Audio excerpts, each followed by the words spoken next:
Swear to God, someone should just build fucking headphones that the right ear is red and the left ear is black, and they would make a fortune. It's like plugging in a USB cord. Yeah, put a fucking arrow or a smiley face on the upside, or maybe the word up. Well, I don't know if it's like a industry practice, but most of the time, the little USB symbol is on the side that's supposed to face up on a cord. I mean, not on like a drive.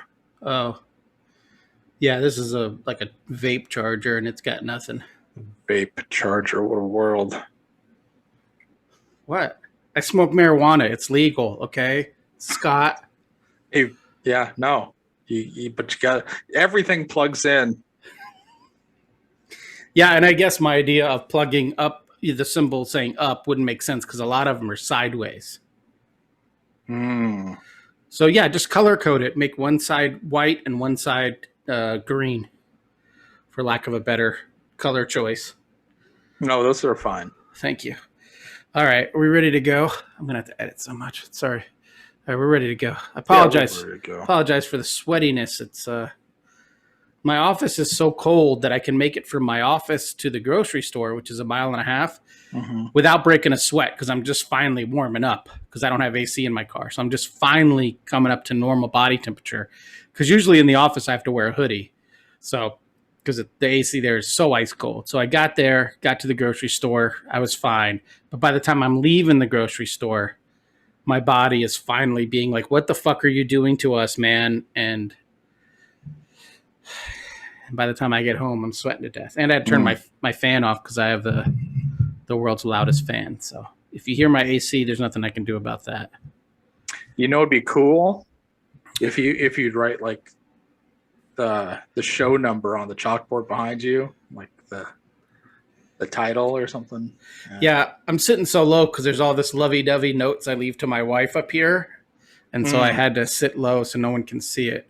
But yes, in the future, if I continue to use this backdrop, I will put hashtags, episode number, love notes to you. They'll all be back there. But for today, you just get like I said, I'm still sweating. I got bacon collar happening, which is the biggest travesty of being a sweater. Bacon collar. Yeah. I don't see bacon collar. Yeah, it's like folding up. It's getting weak. Oh. Whatever. Like the guy in that Michael Jordan commercial. Yeah, like that. Yeah, most of my shirts end up like that. But I will say this shirt, I had a note in my notes. Commercial from Michael Jordan. Yeah. I finally Hitler mustache. I finally got a cease and desist from Disney, so I made it big time. They pulled this shirt, my X-Men creator shirt, down off of TeePublic because of copyright infringement. Are you being serious? I'm being serious. And at first I was like, how do they know anything about Joe Silvestri, Bob Green, Danny Lee, Bob Claremont, and Hank Williams? But I realized the title of the shirt says X-Men Creators. Mm-hmm. So I think they just have a bot that searches TeePublic for IPs that they own. So for the other one person who has one of these shirts, that's not me, I'm going to put it back up at some point, and it'll just say, not the XEX main MAIN creators. But I feel special. Like Disney noticed me. Next stop, Color and X-Men. That's how it works, right? I'm on their radar now. Career path. Yeah. All press is good press. I'm on their radar now. Look out, Marte Gracia. I'm coming for your job, buddy. This is episode 218 of The Illustrious Gentleman. That's Scott. I'm Ryan. I had a thought on the drive home when I was sweating to death and there's construction is if you have a relative who doesn't like to listen to podcasts because they're scared of downloading new apps, they can always just go to tigshow.com. There's a link to every episode there, and embedded is the video. So you can watch the YouTube version of the show straight from tigshow.com. Oh, wow. So no more excuses, kids. And then if you'll indulge me, Scott, for just one more minute. That's all I do. This is This is the last show that will come out before the Arizona Comic Mini Expo, and so I wanted to read off the guests and just kind of go through that real quick. So Sunday, August 14th is the Arizona Comic Mini Expo, and it's going to take place at 2 of the Samurai Comics locations in Arizona. So if you're in the Valley, there's 2 different stores. You should go to both so you can see everybody. But it's Saturday, August 14th from 10 a.m. to 4 p.m. 14 of Arizona's best and brightest comic creators. If you're at the Mesa Samurai location, the new Mesa Samurai location, so check your maps. Colorist Jay Photos, who works on Lock and Key, amongst many other things. Comic book artist and writer Jason Gonzalez, who does La Mano del Destino, which just came out through Image Comics. Image Comics artist and all-around great illustrator and writer. She's also done books for Oni. Meredith McLaren will be there. Jim Hanna, great comic book artist. Ben Mackey, wonderful illustrator, comic book artist. He'll also be at the Mesa store. And Michael Macropolis, one of the best of us, he will also be at the Mesa store. At the Samurai Chandler, we got the writers of Space Bastards, Eric Peterson and Joe Aubrey, illustrator and up-and-coming comic artist Ryan Liebe, or Lieb. I don't know how to pronounce Ryan's last name. Wonderful illustrator Matt Goodall, friend of the program. Wonderful illustrator and comic book artist Ryan Quackenbush, another great Ryan. Webcomic artist and illustrator Val Hochberg. Yeah, it's Ryan Palooza. Val Hochberg will be there. She does Mystery Babylon and Kick Girl webcomics. I will be there. I'm a comic book colorist, podcast host, all-around handsome fellow who's sweating to death. And you will also be there at the Samurai Chandler. Superman will be there. Superman DC comic book artist. So 14 great creators from the state of Arizona. We will all be there. So if you're in Arizona, make your way to both and all Samurai Comics locations on August 14th. That is Free Comic Book Day this year. Get on it. 9th annual Acme. So next year, I'm going to have to kill somebody because it's the 10th anniversary. I don't make the rules. Acme X. Someone's going to die. That's going to be the poster. And if you don't wise up, it might be you.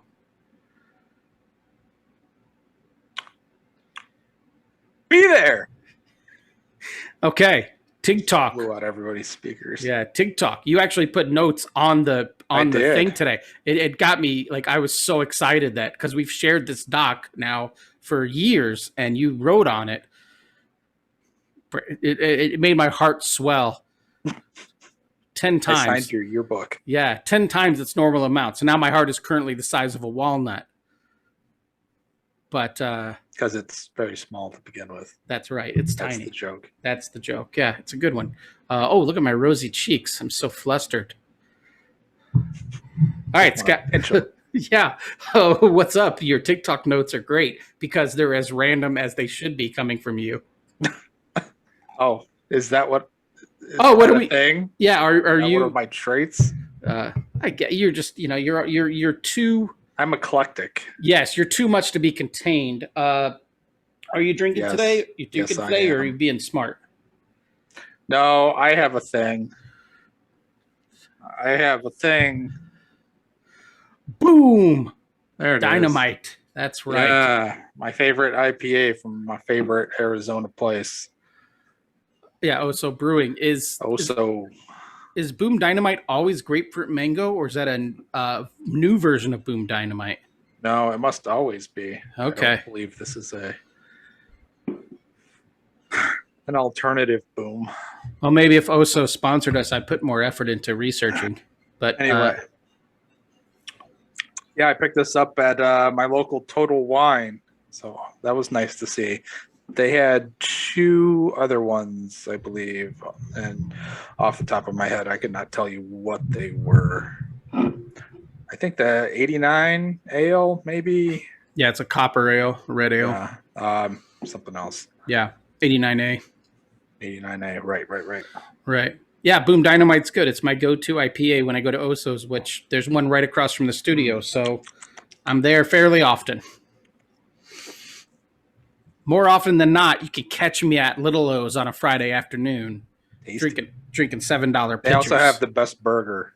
My favorite burger. They got my favorite burger and my favorite IPA. Yeah, I get their Their little name O's. is still a shame. I get their Little O's burger, which is not the what's your burger called? It's terrible The name. Arizona burger. Yeah. Oh, it's so good. You're saying Jalapeno Oso. cream cheese on it. Yeah. Right. Okay. You're saying Oso's a terrible name, not Oso is a terrible name. Yes. I have not had any of their spirits. I haven't had their gin or their vodka, right? I have had their Can they hashtag. do the clear spirits? Yeah, I have had their hashtag vodka. I think they do have a bourbon. Oh, I'll have to check that out. I'm a sweaty mess. I Sorry. haven't checked out any of the local bourbons. I see them all the time. Like I see Copper City, and I still haven't picked up a bottle of Santan's stuff. So, Yeah. maybe someday. I don't know. They're all more expensive than I would like. Yeah, I mean, my Santan was a housewarming gift, kind of.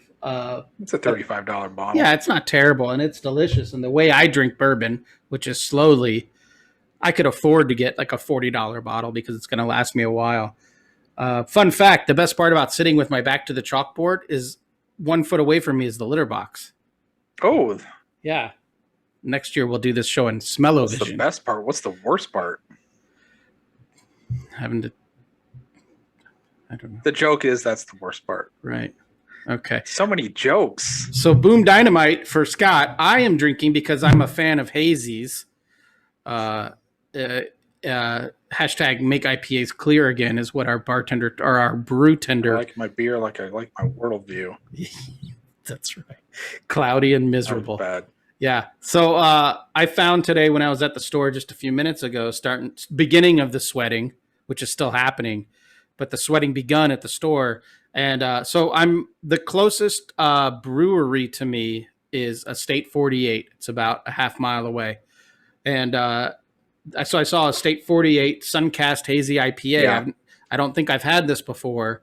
And I don't always love everything State 48 puts out. So if I can fall in love with their hazy, I could walk there and get a nice draft. So I thought I would give this a shot. State 48 Suncast Hazy IPA, 7.5%, made in Arizona. Pineapple, mango, oats. Oats. Oh, it's supposed to have a nice pillowy mouthfeel. Like Adam. Yeah, like Adam Oates, all-time assist leader. I don't know if I like the term pillowy mouthfeel because it implies you've had a pillow in your mouth. Pillowy. Creamy. Full. Yeah, Silky. we'll get there. Moving on and starting our TikTok segment properly. Scott, why don't you tell me what kind of popular American bourbon is garbage? Oh, that would be Jim Beam, especially Jim Beam White. It is the best-selling whiskey in the world, I believe, Jim Beam. So the Jim Beam White is not their bonded. It's not like the Evan Williams White. It's the regular. They swap. Okay. Yeah. I have had the Devil's Cut, which is not terrible. I wouldn't call it good. But when you say Jim Beam White, you're just talking straight up Jim Beam. It's pig swill. It is. It's the worst. It is by far and away the worst of the big three. But it's not even close. I mean, the way I see it, Evan Williams tops domestic cheap bourbon. Jack is far down that list, and then Jim Beam, you gotta go to Kentucky to get it. It's bad. Hard to be worse than Jack. Yeah, they managed though. Jim, you did it. Yeah, Evan's the best. Which is weird because they also produce Knob Creek, which is pretty good bourbon. What else does Jim also does something else? I can't remember it off the top of my head. But yeah, it's just I poured myself a glass after I had a couple other glasses of something else, thinking at this point it doesn't matter. Right. Because I'm already lubed up. Yeah, that's right. Anything can get in there once you're lubed up.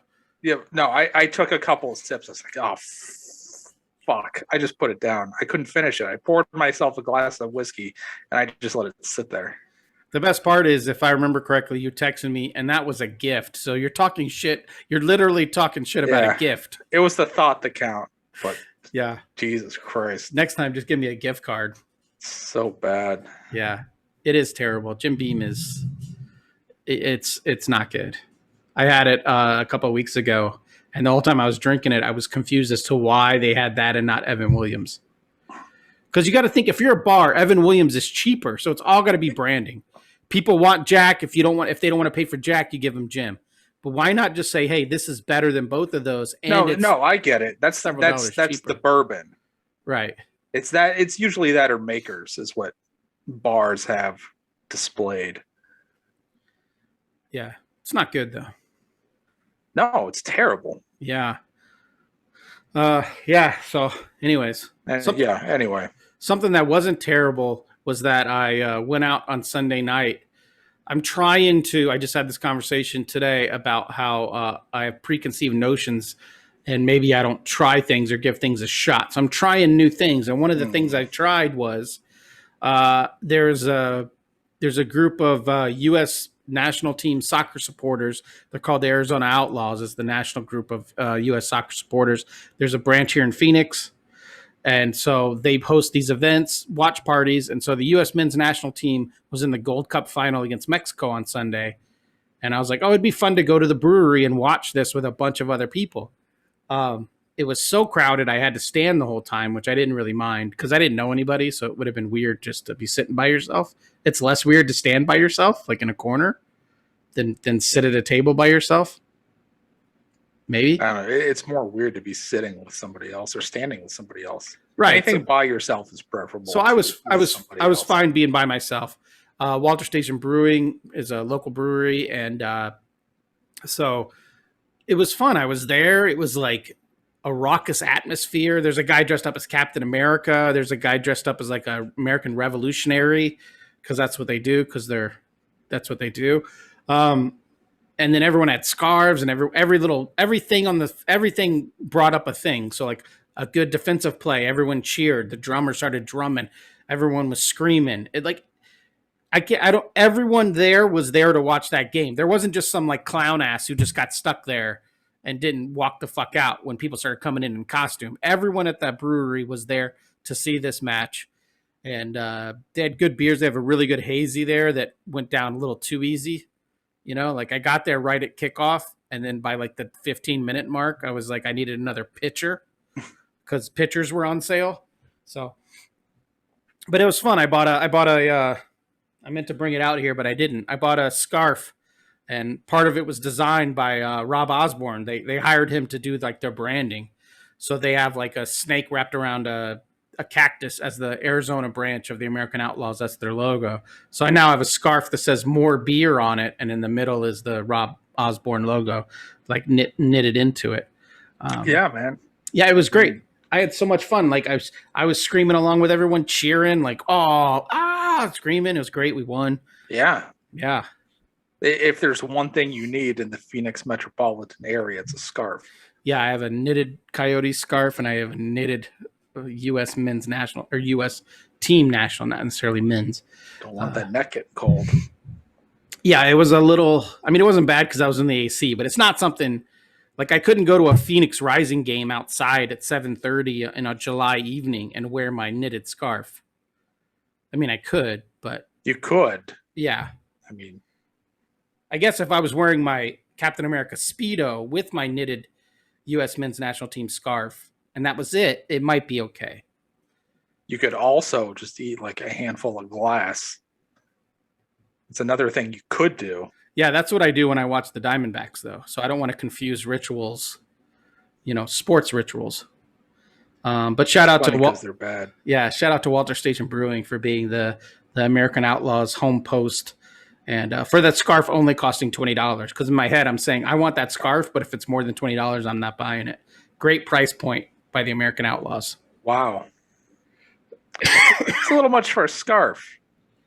A knitted like 5-foot scarf that you could wrap around a couple times, keep you warm on those cold Phoenix 50-degree nights. I guess I don't have enough experience with scarves. Scarves. I just demonstrated that I have no experience with it. Yeah. That's okay though. It doesn't have to be for you. It can just be for me. And there was one person there that I knew through Facebook. We're Facebook friends. And I gave him the nod when we made eye contact, and he just nodded at me like I was a rando who nodded at him. Oh, so I don't think he recognized me. You didn't poke him? No. Or give him a thumbs up or something? No, I did neither. I enjoyed being solitary. That'd have been funny. Yeah.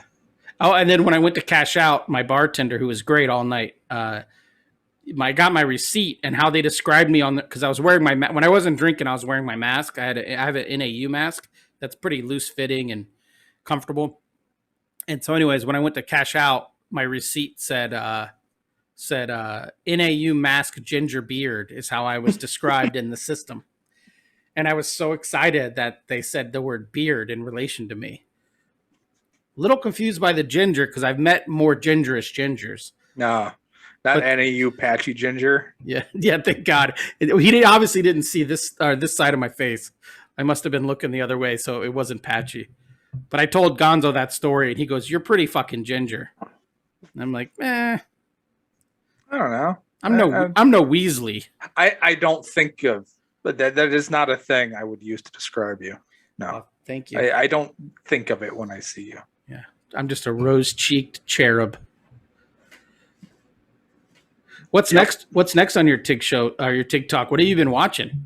I'm still continuing my Veep marathon, which is both hilarious and depressing.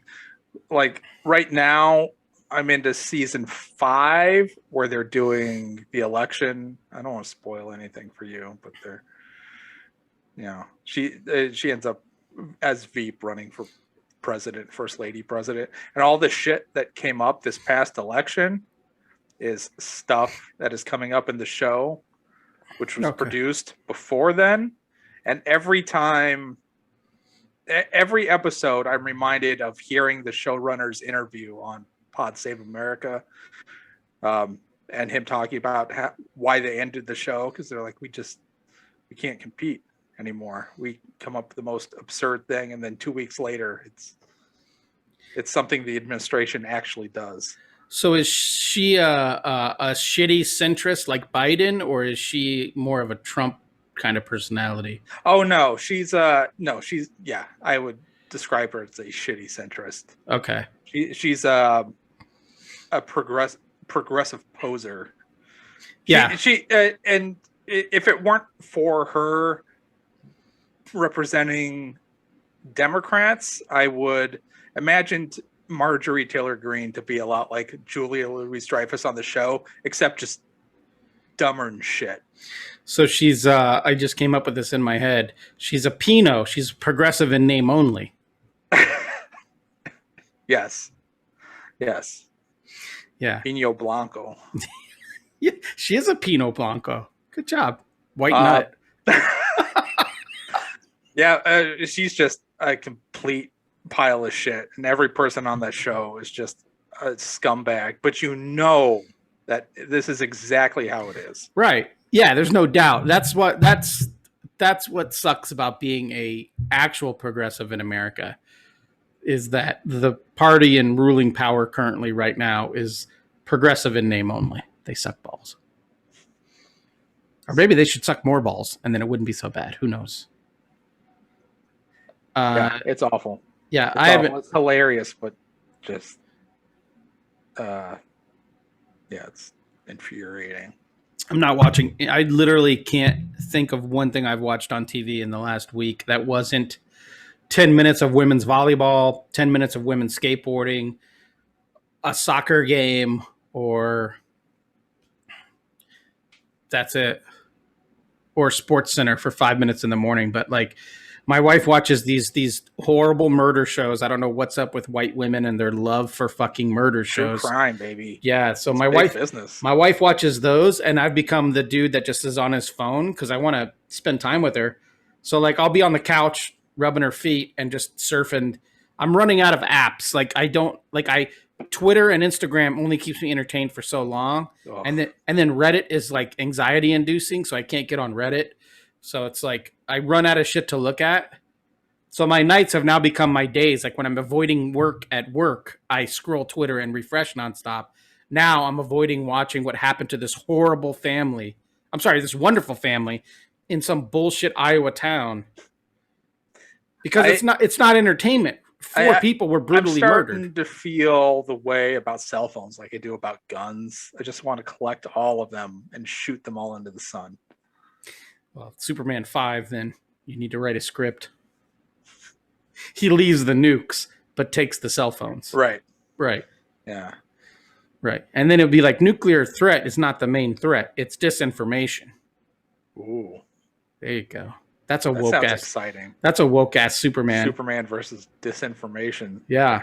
Speaking of woke ass Superman, you had a note on here about Superman. Oh, that yeah. John Timms and Tom Taylor's Superman Son of Kal-El #1 is out. The new Superman title. I guess it's going back to a second printing. So good from them. And my homeboy Gabe Eltabe on colors. So congratulations, everybody. Yeah, congrats. I saw already in nice book. In a preview of and I don't know if this is I don't know who designed what's his name? John. I don't know who designed John's costume originally or whatever, but I already saw in a preview of issue 2, they're already changing his costume. Oh yeah. Which is probably a smart, like he has like weird, like gray shit on his biceps. Hopefully I think that's gone. Yeah. You got to streamline that shit up. Yeah. But yeah, it seems to be selling well. People are excited about it. I think he goes by Superman in the costume, or in the book. He's like the new Superman. Yeah. So I'm on the fence. I don't know whether or not I should wait until Free Comic Book Day to try to get myself a paper copy. Hearing that it's going back to a second printing makes me a little worried that I'm going to miss the boat. Why don't Maybe you just... I want the paper copy. I don't want to buy it digitally. Why don't you just message Samurai Comics and say, hey, pull one for me at the Chandler store and I'll pick it up in 2 weeks. Yeah. Yeah. You could do that. It's called a box. Get stuff shoved in your box and then you go empty your box whenever you go to the store. Oh. Get yourself a box at your LCS. A box. Yeah. That's what they're called. Although they're not boxes, it's just like a little area they hold your comics, not a physical box. No, it's not like a mailbox, like in the teacher's break room. Yeah, no, that'd be great though. That'd be great though. You got some guys sorting and shit. That's what I imagine it to be. Yeah. No, it's not that. It's just a stack of comics that are just for you. Yeah, so I haven't been watching anything, but today's topic is about things that don't get their proper respects. Hespecs if you're Brazilian. So I was Googling what kind of beer can I buy at my local convenience store that doesn't get no recognition. Doesn't get the Hespec no esteem neither. It deserved. And I didn't find an article about that, but I did find an article on homebrewers.com. They make a magazine called Zimurgi. And Zimurgi published the 10 best beers in America for 2020. Oh. But they also had a link you can click on by your state. And so I clicked on Arizona, and home brewers in Arizona, or at least subscribers to Zimurgi, rated. I have a copy of that sitting right over there. There you go. They rated Tower Station from Mother Road Brewing as the #1 beer in Arizona. Wowzers. We're both fans of Mother Road, or of Tower Station IPA. Yeah. Yeah, good call. I don't know if I would go that far. That it's the best beer in Arizona, but it's pretty good beer. Yeah, I would put it on my top 10 list. Yeah, sure. Definitely on a top 10 list. All right, any other notes or thoughts before we move on to show topic? We need someone to jump in and say that shit. No. Let's get into the main course. Okay. Yeah, appetizers are done, bitches. As I keep sweating. Foreplay. Yeah. My glands aren't done sweating, though. All right. Today's topic, why aren't comics, and I think I wrote this, so the way it's phrased, forgive me, I'm no writer. Why aren't comics and comic creators treated as equals to prose writers and TV film creators? So I guess what I'm saying is like it's comic books, even though they're written and a visual medium, are not held up to the same regard as another written and visual medium, which is TV or film. Why are we the redheaded stepchild to Desperate Housewives? Right. Right. Right. Right. Um, Like if you're on a bus and you're reading, let's say, Moz, which is won awards, it's won a Pulitzer. yeah, sure. You're gonna get people are gonna be like, that guy's reading a comic. But if you're on a bus watching fucking Grey's Anatomy on your phone, no one is gonna say that dude's watching shitty TV on his phone. You know what I mean? Like one is socially acceptable, and one is if you have a hit, like I don't know, if you're a showrunner on a hit show, you're elevated to a certain level of respect and respect and reverence. Whereas if you're Tom King, general public's not going to know who the fuck you are. You know, you don't get you don't get the same respect, even though you're probably doing better work, but it's because of the medium you're working in. So I guess what we're going to definitively decide in the next 45 minutes is why don't comic creators get the respect that showrunners get and directors get and writers get?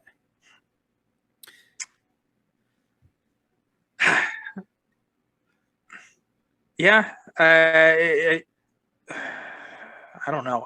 It doesn't make any fucking sense that the IPs are the biggest fucking things in the world. Yes. But the medium that birthed them, right, I think generally is still viewed as a stack of things in the closet that your mom throws out when you move out. Yeah, like if you walked outside right now and you got in your DeLorean and you hit 88 miles an hour and you went back in time and you told younger you in 1995 that in 20 years or 15 years, 25 years, however math works, if you told that person the top 10 biggest movies of all time, 8 of them are comic book movies, you would be like, oh, so everyone reads comics and comics are the most, like everyone in the world is walking around reading comics then. And you have a great note in here that we'll get to later, but I don't think more people are reading comics now than they were in 1995, 96. Well, yeah, the sales numbers certainly don't bear that out, right? I mean, nobody's selling 800,000 copies of a monthly, you know? Right. So it's like we took something and made it into something else, and this other thing is super popular, but then no one gets. It's like if everyone in the world went super nuts for cakes, and cakes were everywhere, but then no one bought eggs. You know, like you can't like no one gives a fuck about eggs, but everyone loves cakes. I guess that's not omelets. Everyone loves omelets. No one gives a fuck about eggs. That's the thing I was looking for. That's the thing I'm looking for here. You can't make or people are indifferent towards chickens. Yeah, we're like we don't. They're a dime a dozen. We don't need those motherfuckers. But I can't wait to eat this quiche. Yeah. Okay. A more apt thing would be like, this egg has laid eggs that have gone into quiches that have won every award for the last year. And then people being like, we don't give a fuck about that chicken. Just give me the quiche. Sure. Yeah, it's hard to come up with an analogy to... It's not that hard. I just did it twice. Yeah. I can't think of another example where this has been the case with something. Yeah, so I made a note here. Seth Myers is a comic book fan. Right. So he has had comic book writers. He was just in an issue of X-Men, I believe. Yeah, the everyone but me was in the Hellfire Gala. I was there. But I will say Seth Myers, let me say that again. Seth Myers has had comic book writers on his show. That's bonkers. And they're writers though, and an editor on his show. they're always the third guest, which gets like 5 minutes. But he has had like Joe Hill on there, which maybe you have Joe Hill on because he's a prose writer as well. Sana Amanat, I just butchered that name. She edited and co-created Miss Marvel. Tom King, Matt Fraction, Bendis, Alex Ross. So he has had an artist on there. That's weird. Neil Gaiman. I understand that. Joe Hill is Stephen King's son. I get that. Bendis, I could get. Creator of Miles Morales. Sure. Writer of Justice League with an amazing artist on the next issue. Phil Hester. Yeah, I don't know. I don't know that I want to listen to Alex Ross on a talk show. See, that strikes me as Seth Myers loves Alex Ross's work, and so he's like, we got to get this guy on. Right. And none of these people are the headlining guest, right? They're all on after Bradley Cooper. Yeah, they're the third guest. If we have time. They're the guys who gets bumped for Matt Damon in every whatever news anchor is going to be on. Sure. But still, and then Ta-Nehisi Coates did a lot of media for when he relaunched Black Panther, but he was an author. He was a well-respected author before he took on Black Panther. But you don't see like I don't want to say someone who was always said on the show. I want to think of something new. You don't see like if Chris Samnee is going to relaunch Captain America or something like that, he's not going on the Today Show to talk about relaunching Captain America or something like that. But if they recast Captain America and they're going to relaunch Captain America movies, whoever is the writer or director of that is going to be on every talk show on the planet. Yeah. So the artist, and then when I'm talking about artists, I'm talking about writers also. The creative team. We're invisible celebrities, right? I can see you just fine.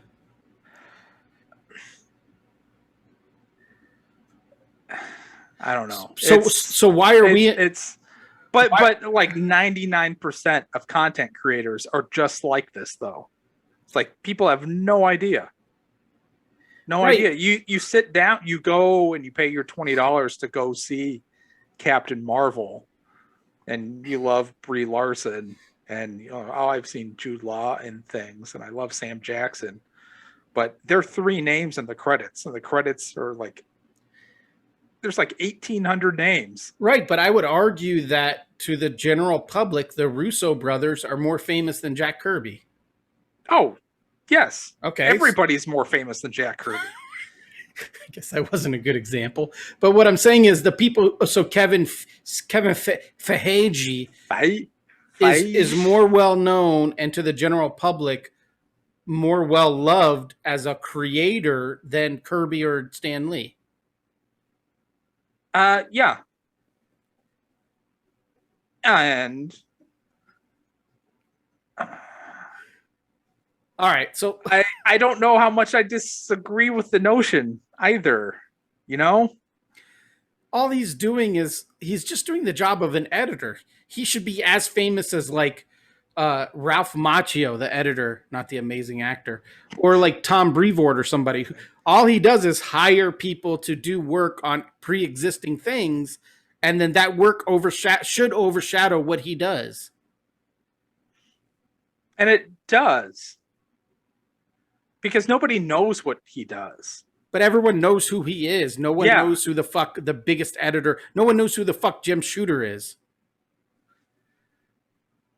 Unless you have a dinosaur poster. I feel like in we're your room. muddying the waters a little bit. All right, so let's get into why do we think. Let's talk shit about the industry we work in. Why do we think it suffers in this way? And I think we're both have the same kind of conclusion. But I'll roll my first thought out first, and you get back at me. I think it has to do. So in other countries, it's not like this. In other countries, manga's huge. In Europe, another country. Korea, Vietnam, okay, Japan. And then in Europe, the European graphic albums are pretty popular. Like you wouldn't. I'm I don't talking know about anything about the European market. I'm just saying, like, it's not unusual to see adults who aren't wearing Deadpool shirts walking around with graphic novels in their hands in other countries. Well, in America, if you saw a dude walking out of like the Bank of America building in a suit and tie, leaving his day job, and he's just going home in an Uber with a copy of fucking Tom King's Vision, people on the street might be like, "Why is he holding a comic book?" Oh, So, okay. So something just occurred to me. okay, Um, please interrupt me and tell me. what do you think the consumption rate of comics has to do with anything? You don't have to take it with you, because whatever time you have is time enough to sit down and read a comic. Right. So it's not like, oh, yeah, this comic's a page turner, but it doesn't matter that I have to leave for an appointment in 5 minutes because I can finish this in 5 minutes. So it's not like a novel where I'm going to take the novel with me to sit down and Right. work on, whenever I have time, because it takes me 10 hours to read a goddamn book. That could be one of the reasons it's thought of as disposable, is because you can read a comic in 10 minutes. But so yeah, we'll get to the format. The format in American comics is the biggest problem. We'll get to that. But I also think the biggest thing is the proliferation of capes and cowls, and the way American comics were born on superhero well, they weren't born on superhero comics, but the way they became popular were superhero comics. So in a lot of people's minds, that's what a comic is, because all they've ever seen are superhero comics from the big two. Whereas in other countries, like especially, I'm going to go back to Japan, horror genre, sports, like true life stuff, all that's very common.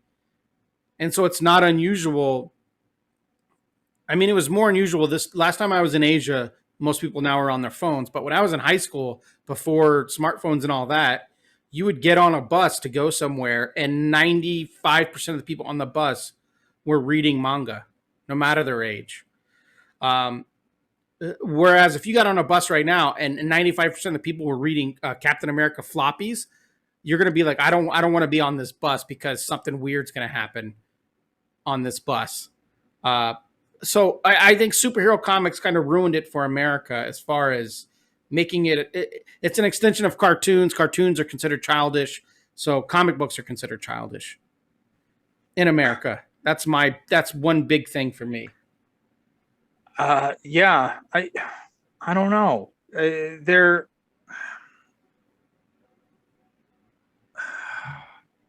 I don't know. I feel like everybody grew up reading the fucking things,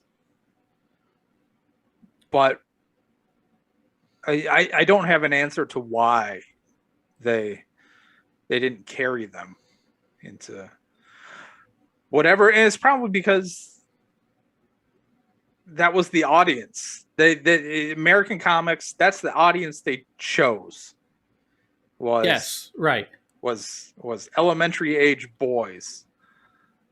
And that's what they focused on forever and ever and ever and ever and ever. Right. So, yeah, okay, sure. Yeah, out of the gate, there wasn't anything for adults, Right. Because they were just to sell other things, right?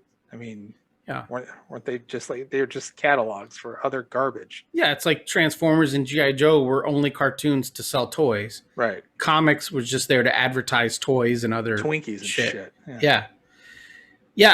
So I think it being superheroes is a problem.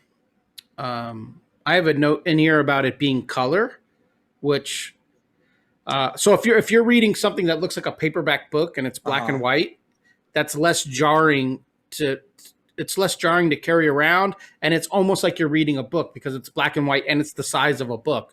It's not slightly smaller than a magazine but much larger than a paperback. It doesn't flop everywhere. Like, well, I'm talking about manga volumes of manga. Sure. Okay. I would argue that color is only a problem in so much as how it affects the presentation, both price wise Right. and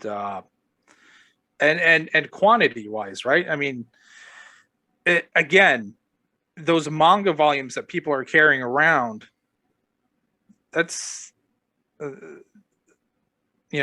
that's a chunk. That's a good size chunk Right. of something. That's like carrying around a paperback novel. Right.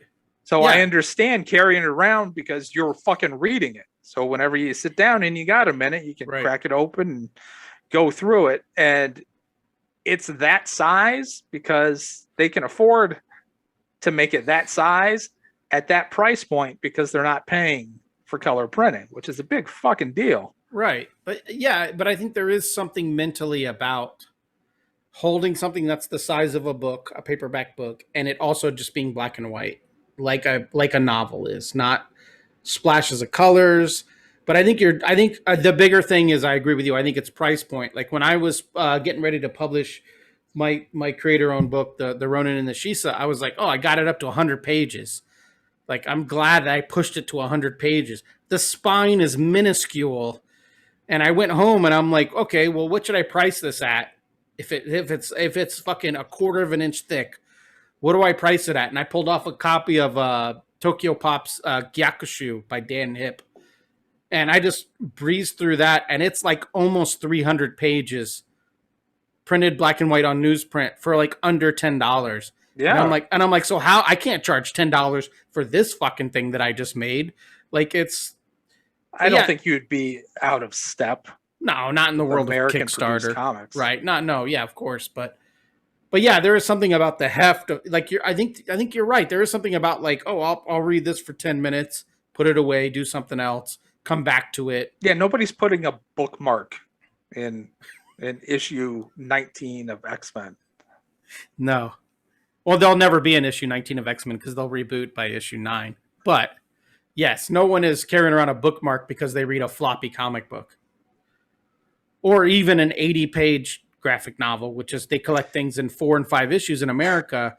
Like maybe it would help if instead of collecting every 4 or 5 issues, you just put out 2 trades a year, 6 issues, 140 pages, with extras and shit like that. Like make the trades a little thicker. Are we really talking about, does thickness matter? Does thickness matter to the general public? Yeah. Girth. Although to be girth, though, you could make a book that's all just one panels, and then it'll be like really girthful but short. Superman 75. Right. I mean, there's nothing wrong with girthful and short. And nothing wrong with that at all, because the girth is important. The length is not. But I don't know. It. You better be pretty fucking eager. Yeah, that's right. That's right. It's knocking at the door. Also, like, I guess if you're getting a 300-page manga collection for 700 yen or 600 yen, so $7, $8, $9, that's almost disposable. You read it, you pass it along. You read it, you bend the pages. You don't really give a fuck. Maybe a lot of people save them. I have friends who have bookshelves full of manga and they save them. But it's almost can be disposable. To whereas if I'm paying, what did you have down here? $4 for a 20-page monthly. I feel like I can't. Like if I let that get crinkled, I just gave $4 for no reason. I almost have to slab it, save it, put it in a box. Like cost and size, I think, are the biggest things. Yes. Nothing is the size of an American comic book. It is its own unique size, and it is super expensive. Yeah, as somebody that pays my bills, right, doing floppies, I think the value is so ridiculously small that I find it difficult justifying paying that. Yeah, like a lot of this, you're working on, a lot of the stuff you're working on now has, well, maybe that's not fair, but some of the stuff you've worked on recently includes like backups, which I'm buying the book for you. I'm not buying the book for the backup. No offense to whoever's working on the backup, So I'm now paying $5.99 for a book for 20 pages of Scotty God goodness. Again, that I could read. I mean, I'm paying like 70 cents a minute to read one of your comics, like it's the way it It's like a phone sex line. yeah. Yeah, and I'm not getting the same joy out of it. Aww. Although maybe if you read it to me, if you talked in my ear, like whispered in my ear, and I read the comic, right, it'd be worth it. But that's a different 500 number or 200, 900 number. I don't know how phones work. Yeah, as long as you got a humiliation kink, just call me. Yeah, why do you think I insist on video podcast?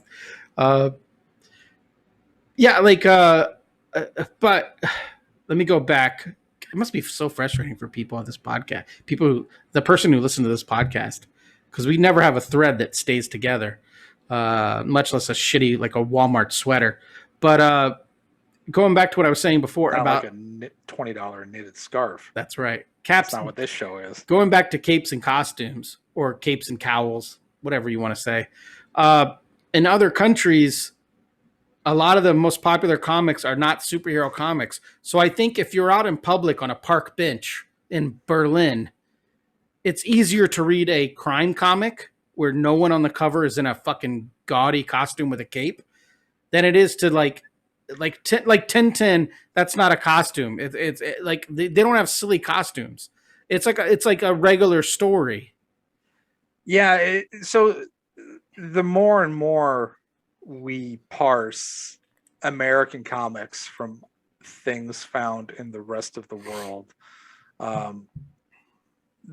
the more different it all feels. I feel like in other places, most of the stuff is Savage Dragon, right? It's like how many of these manga books do people read for the creators? I imagine it feels like it feels more like novelist, right? It's like, oh, the new Stephen King book is out. I'll give that a shot because I know who Stephen King is, and I really like the biggest doesn't matter what it's about. The biggest manga in the world is like a horror manga written by one guy. And how many franchises are there? Right, I mean, nobody's. I mean, a good percentage of readers that are reading Superman is because it's Superman. Yes, and not because it's Brian Bendis or not because it's Philip Johnson. So American comics are so unique in that way because in Japan they will follow. That's what it feels like. They'll follow the creator, which probably just it feeds the whole vicious circle of we need content quickly, and the only way you can do new content quickly is to have it in these itty bitty portions, right? Which seems both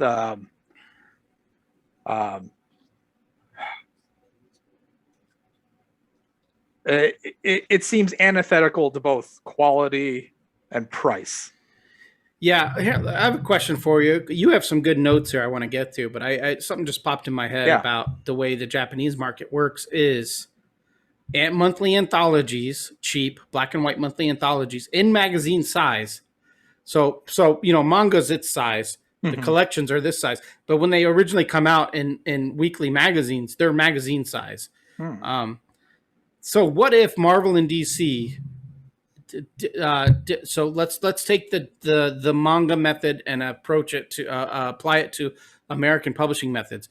What if they released a weekly comic, DC Comics Weekly, Marvel Comics Weekly, and you got 15 pages of Batman, 15 pages of Superman, 15 pages of Nightwing, 15 pages of Teen Titan. So every week you're buying the problem is it can't print it in color, it's unaffordable.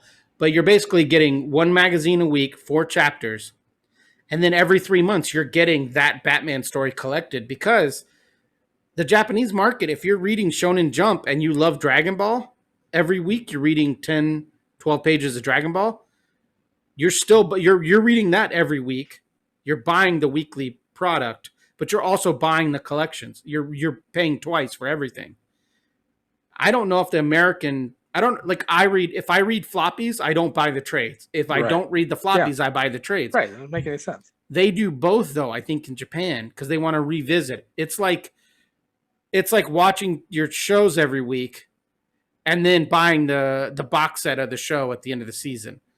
That's what the Japanese that's what they do is they buy these and then they still read them weekly. So it's almost like it's so important in American comics to keep the IP out there. A Batman comic, a Superman comic. But if they did do a $20 weekly release of everything they're going to release as a publisher, one book, $20 a week. Like, that's way too much. Whatever. $10 a week. Even that's too much because then I don't like anthologies. That's a whole different story. But I feel like it's got to be price, right? It's got to be printing price because that's the only difference. No one bats an eye of paying about $5 a week for a comic, which includes 200 something pages. And then when it's all collected, your favorite comic is collected. That's another $6 every 3 months to have the collection in hand. I'm trying to think. It's like buying the singles of your favorite artist. They release a new single every 6 weeks, but you can only listen to that one that week, the next one the next week, next one the next week. And then at the end of 3 months, you could buy the album. Like, that's a distribution method that works. Whereas American comics are just like, this is $5, this is $5, the collected is $20. Like, it's just too much money for a disposable it's disposable media. Yeah. I'm sure people would argue with us. I mean, I'm frugal as fuck. So yes, it's too much money for me. Mm-hmm. And again, it just seems, I don't know. I for as many, look, we both have a lot of friends in the business. We like a lot of the people. There's a giant portion of mainstream comics that I just have zero interest in. Yeah, so paying any amount of money for a lot of it seems really ridiculous to me. Yeah. And it seems, I don't know. I think the focus on and of the IPs is probably standing in the way of American comics being more accepted and revered as legitimate sort of, I was going to say literature, but even like content. Yeah. Yeah, it's like let's say your favorite TV show every season recast the entire cast and had a different showrunner, different writers, different directors. Would you have 20 seasons of MASH if every season they recast everybody and and had different writers and had the only continuing content was the characters? You would lose interest. There would be people who'd like, oh, I didn't like season 4. I didn't like season 5. I came back. It's like Doctor Who. Like, I came back at season 6, but then I couldn't stand season 7. Like, that's what comics are. Is like, yeah, and it almost, I don't know. I don't feel like the best Superman story or the best Captain America story or Iron Man story or whatever is going to be better than the best creator-owned story. And I feel like that's what you get in a lot of other places where the focus is more on content. People are buying it for, you know, like I said, like the Stephen King books or like the new Michael Crichton book, or I know there aren't any. But, you know, that sort of stuff, the new John Grisham novel. It's like people like and trust these creators, so it doesn't matter what it is. Mm-hmm. But if I'm a giant Matt Fraction fan, but you know, I don't really like the Fantastic Four, so I'm going to pass on that. Yeah. There's a definite. obvious emphasis on IP and not on the people who make it, which harms us.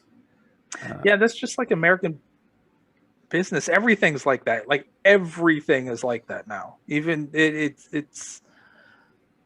I feel comics have been that way for a long time, but even in the last 20, 25 years, that's the Hollywood has gotten really risk adverse. Where if it's not an established IP, if it's not a brand name with the built-in base, then it's not a thing that's getting made. That's why you get, a different version of the same Disney movie every 10 years. Yeah. Yeah, I could see that. You have 2 points on here that I really dig that we haven't touched on. Uh, your second and fourth points, if you want to go into those. This Sure. is weird. I don't know how to work with you on a shared doc. This is all new to me. But I really like your comment here, your second comment down on your notes. That Americans are lazy content consumers. Yeah. Um, They don't want to work for it. my 13-year-old will come out and he'll be like, "Oh, I want to watch so and so," and he never wants to fucking watch anything. So I'm like, "Oh, okay, let's watch blah blah blah." But then he'll sit there on his phone the whole time, Uh-huh. also while he's watching it. So you can't do that with comics. Comics, just as a medium, as a presentation, require more from you than just sitting down in front of the TV and pushing a fucking button. Right. So you can't stuff your face full of shit while you're reading a comic, and you can't also be looking at Facebook while you're reading a comic. Yeah. I think that's what it has going against it in 2021. Right, but also in other countries, people do set aside an hour or two to read a graphic novel or something. So it could just be the Americans being not necessarily Americans. I keep bashing on our people. Oh no, but it could be just like it's not as important. The comic book, your son wants to watch this show, but it's secondary to being up to date with what his friends are doing online. Like that's not the most important thing. Whereas if you're really invested in wanting to read this story, want to read. You mentioned Remender earlier. If you're really invested in wanting to read Deadly Class Volume 1, you're going to not have the TV on while you do it. You're going to sit down. You're going to read it. You're going to absorb it. And I think it just shows that to the majority of people, comics, again, they're not on the same level of entertainment value as time value. Entertainment, like worth your time as even the worst TV show, or sure, and it's hard to talk about because I can't look at it like he looks at it, and I can't look at it like 95% of people look at this stuff, because I am a content creator. So content creation interests me. So even if it's bad, or even if it's not something I'm super interested in, just understanding the sausage making part of it interests me. So I'll sit down and watch it. And I don't know. I'm super curious about the line of decision making and all of that sort of stuff. But the vast majority of people don't see anything other than lights and sounds.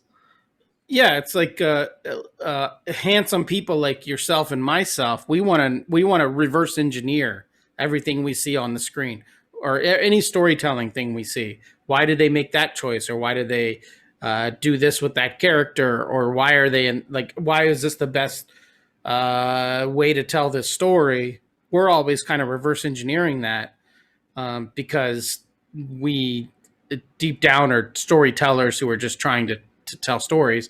Whereas most people just want to be constantly entertained. And if it takes more than 10% of your energy to be entertained, you're going to hop on your phone, because that takes 9% of your energy to be entertained. Yeah. I don't know. I can't. I just can't imagine not giving something the attention that something deserves. Um, I don't know how to phrase it. Um, I, as an American, I can speak to American culture and say we are a lazy bunch of fucks. Yeah. And that, as much as I hate theaters, the streaming experience might have been the atomic bomb that sends us back into the intellectual dark ages. Yeah. Or certainly the social dark ages. Yeah, I just I noticed that as we record this, the Suicide Squad is going to drop on HBO Max tonight, and I don't know if it works the same way as Disney Plus, if there's an extra fee or not. But well, you watched Wonder Woman 84. There hasn't been so far. So technically, I could watch a movie for something I pay $9.99 for now, or $8.99, whatever the fuck I pay for Disney or HBO Max, or I could get in my car, drive 20 minutes, pay the full monthly fee that I pay for HBO now to go see it on a big screen. And there is a part of me that was like, I would rather see it in a theater, like with other people. Like, I want the reaction. I want the oohs and ahs but I don't want people talking.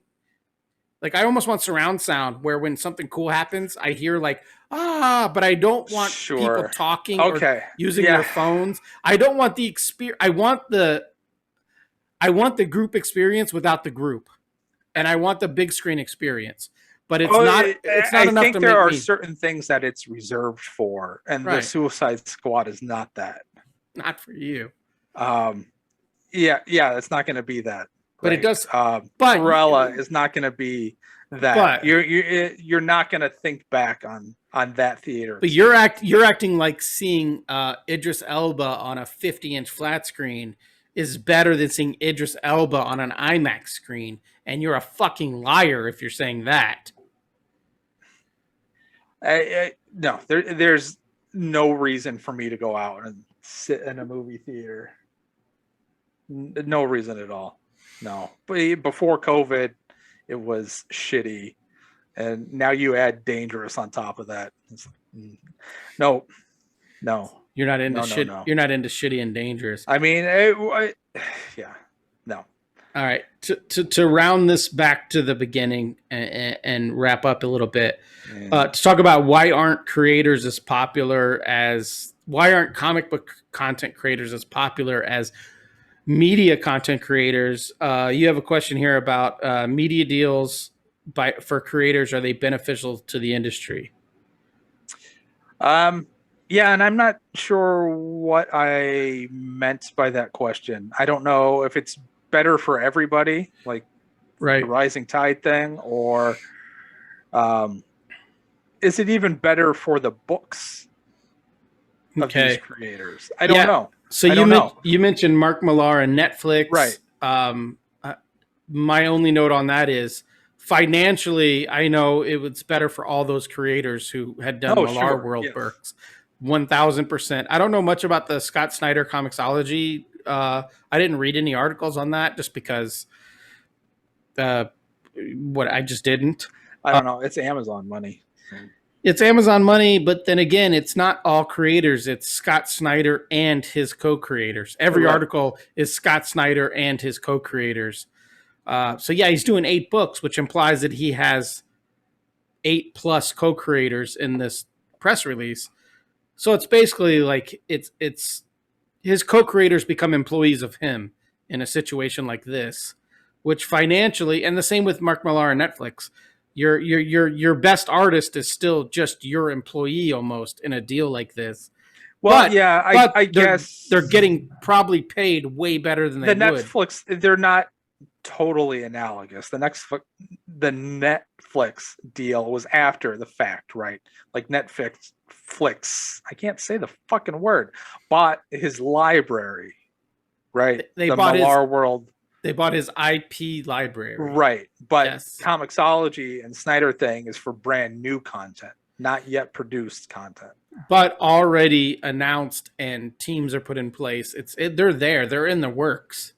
I think I read something where somebody's like, "Yeah, we've been working on this for a while. It's nice to announce it." So I get that, and I also praise these. It would be easy for these writers, because it's always the writer. That's okay. That's where we're at in comics. It'd be easy for these writers to get huge deals and then just hire the most cost effective artist, where, you know, in a country where the dollar is ginormous, Sure. and just hire anybody to illustrate their books because the deal's been done, that kind of thing. But I will give them credit. These writers, they're hiring top level artists to work on the books with them. But I think they are good for. I don't know if they're good for the industry, but they are good for certain people in the industry. I don't think it's going to be a rising tide rises all boats kind of thing. Because again, none of these deals have been. Greg Capullo signs a deal with HBO Max to develop new IPs.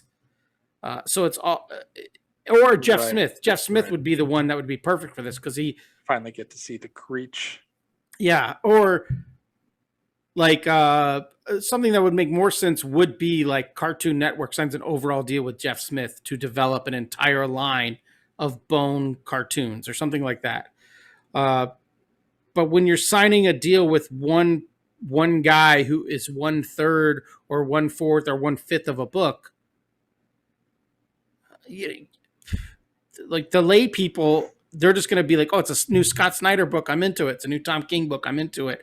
And then the artists, who I'm sure are thrilled to get that money, there's also got to be a part of you that's like, I'm not even included in any of this. Yeah, sure, I'm getting the biggest payday of my career, but no one knows who the fuck I am. No one's throwing my name in press releases. No one, like, you're just a toss in. You're like the VP. You're like the assistant to the assistant vice principal. You know, like, you're just a dude getting thrown in. But yeah, you're getting paid. But if the argument is let's raise all profiles, I don't know what I'm saying, because if I ever got one of these deals, dude, I would give 2 middle fingers to the comics industry and just travel the rest of my life. So I'm trying to defend a thing I don't even give a fuck about. I mean, I do care about comics, but I guess get your money first, get your respect second. What's more important? Is more important being the first guest on Seth Myers because you just signed a huge deal with Netflix, or is it being the third guest on Seth Myers and just going to the bank and never having to take shit from anybody again? Yeah, I mean, I'm rambling. I don't know. I don't care either way. It's we didn't answer any questions that we set out to answer. Yeah, I don't know. I feel like there's no crossover into the mainstream, even through osmosis, for comic book creators. Like pop stars and shit. I'll never hear a song by most of them, but I'll still know who they are because I've heard the name, you know? Right. Yeah. And so even though it's an art form I don't consume, it's still something that's present. Yeah, there's something that I'm aware of.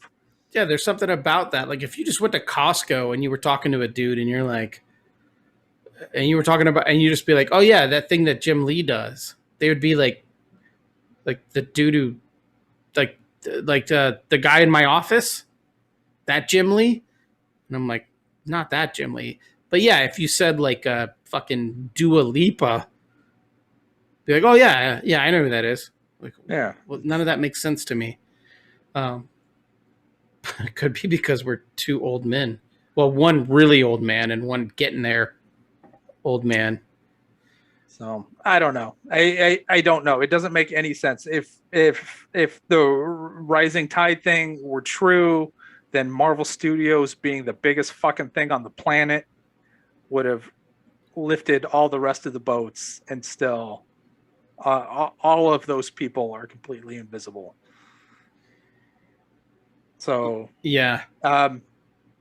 no, it's never gonna. There's no day. The American comics had their heyday, and their heyday was pretty shitty. But that's as good as it'll ever get in American culture. Was the 50s and 60s or whatever. Yeah, I guess or the 30s and 40s, whenever they were selling millions of copies of whatever fucking bubblegum strip they collected that week. Well, let's not discount the fact, one, that you're right. If all boats rose with the tide, you would have Jack Kirby and Stan Lee's grandchildren on these talk shows talking about these movies that are coming out that their grandparents created. But also, let's not discount the fact that when comics were selling millions of copies, they cost less than $2. And for the most part, they cost like less than like 50 cents. I mean, it's hard for me to talk to that because even then, I don't know what the inflation rate was. I don't know how much that compared to a gallon of gas or a gallon of milk or whatever. You know, it's. But I mean, I started reading comics when comics were 75 cents a copy. Sure. And today,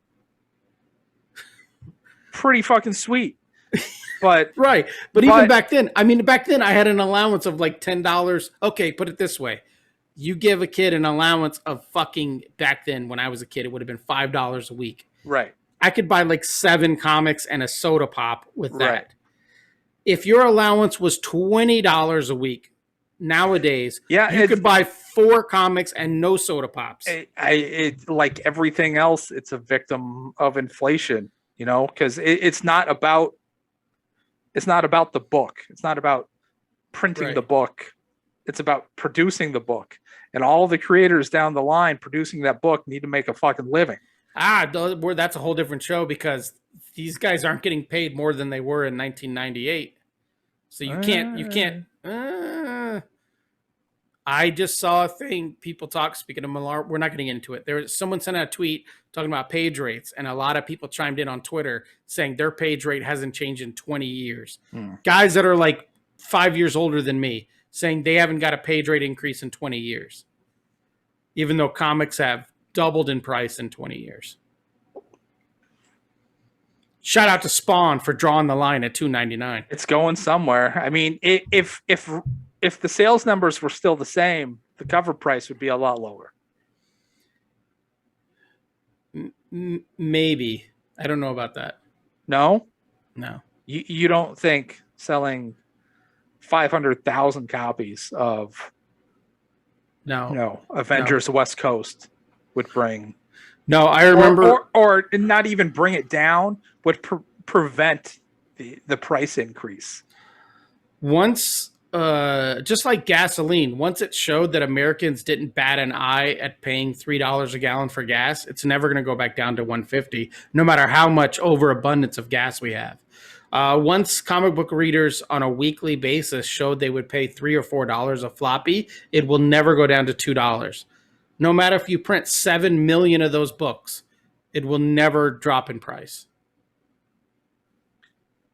I don't know then. Then the system is what it is. And it'll just continue along the same path until it drives right off the cliff.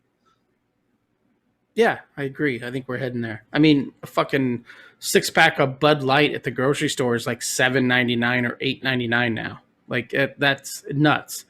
But what are you going to do? Inflation's never going to match cost. That's a whole different podcast that neither of us. I'm not qualified. We are expert to talk about what we just talked about today for the last hour and 20 minutes. Couldn't find any more expert people, not publishers, finance people, nobody, just us.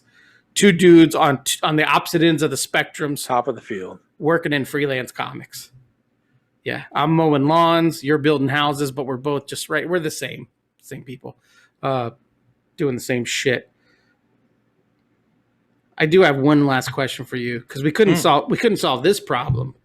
But we could solve the there's no problem. solution. We could solve the problem of how good is your beer that I forgot that you drank. My beer's pretty good.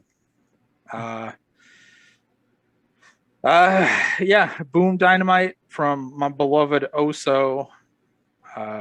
You got to remind the people what OSO stands for, so that we can I was judge just accordingly. trying to do that. We can judge accordingly. Outrageous. Oh, right. The outrageous. What was it? Homebrewers. Homebrewers. That doesn't make any sense because they're not homebrewers. Social Outpost. Yeah, that's just dreadful. Why it's a bike, I don't know. I'm sure there's a reason why their logo is a bike. All the Osos have bikes everywhere. Bikes and dogs. Bikes and dogs. Well, every fucking my two least favorite dog things. Friendly. Yeah. I hate bike lanes and I hate dogs. Oh, I love dogs. I hate my dogs, but I love dogs. Whenever I go to somebody's house, usually their dog is my favorite thing. Yeah, but that's just by default because you hate humans. By and large, dogs are better than people. This is true. That's like saying if your only two options are beets and spinach and you hate spinach, you're like, beets are pretty good.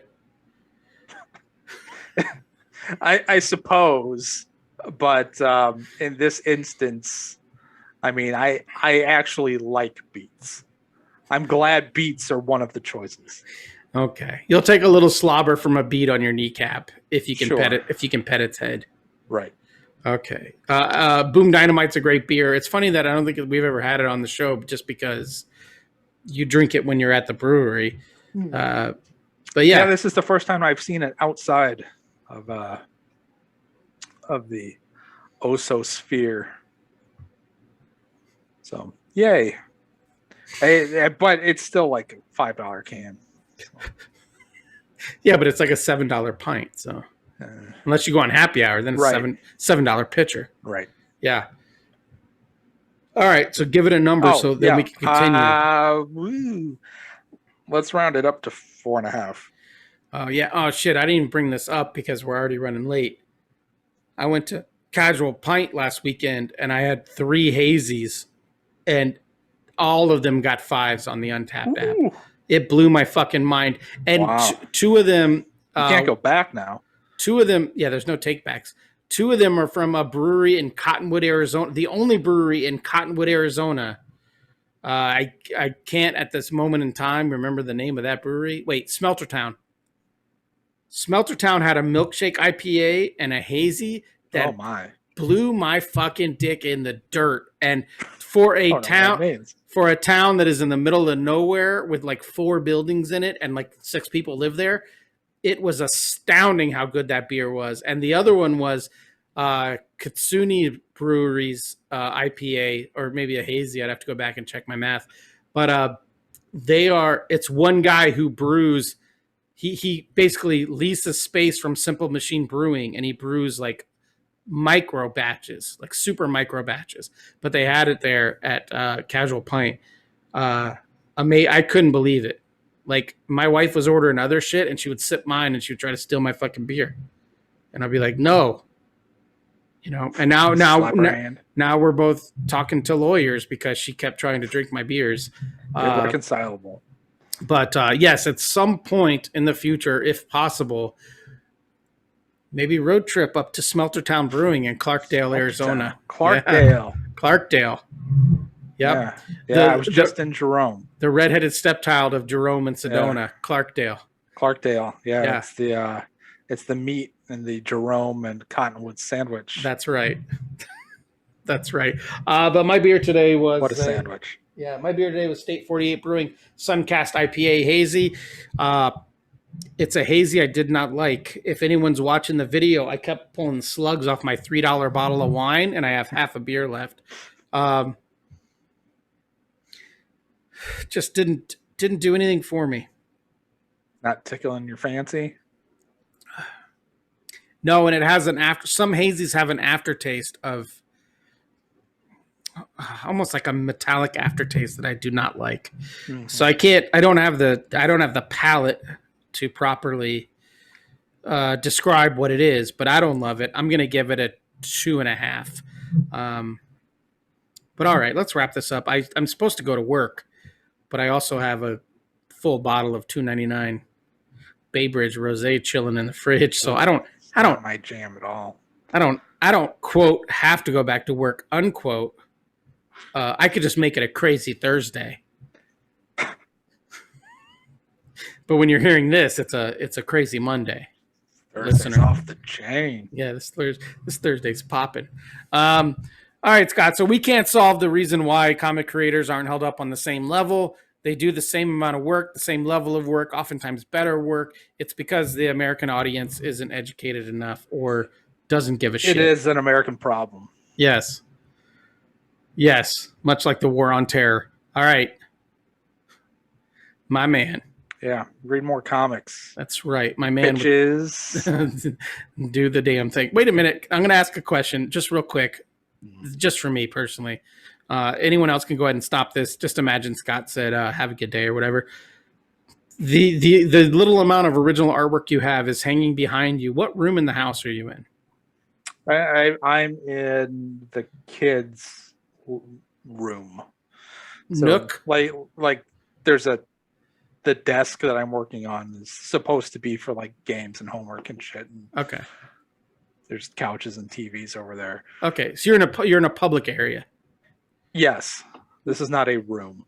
There's no door. Right. If anyone came over to borrow a cup of milk, they could see the covered car of Phantasma behind you. Correct. Yeah, Ryan Cody is the meat in the Mike Mignola Jim Lee sandwich on that wall. That's not a Jim. Oh, the Jim Lee. Is that a pencil Jim Lee? No, the one I don't know. What are we? I don't know if this is mirrored or not. So the one on the left, they're really the penciled one. The one that almost looks like a blank page. Yes, is a Mike Mignola Hellboy bust done in like a fountain or like just a ballpoint pen. Okay. Yeah. And then that looks like it's a Jim Lee grifter. Ooh, it looks like a Martian Manhunter. Oh, yeah. I can't. I can't zoom. But okay, maybe I'll get a picture of it. Still looks like a Martian. But yeah, I was like last in line for Jim Lee when he was doing free sketches at San Diego, and he penciled it, and then he handed me a Sharpie, and I sat next to him, and I inked it while he did somebody else's sketch. wait. So you sat next to Jim Lee? That's a Jim Lee Scotty God jam piece. Okay, I demand once I hit end, and I just shut the video off on you, which is what my move. I demand a photo sent to my phone of that image, because this would have been you inking him before you were an inker. This is 02. Oh, goddamn. I'm almost 20 years. I'm getting a chubby. I can't wait to see this image. Don't you have a Doug Mankey original you can hang up somewhere? I do. I don't know where it is at the moment. God damn it. Don't let Doug hear that. Okay, Scott, send us packing. Yeah. Bye, I guess. I'll do better next week. Yeah, read more comics and watch less movies. Put down your fucking phone. Assholes.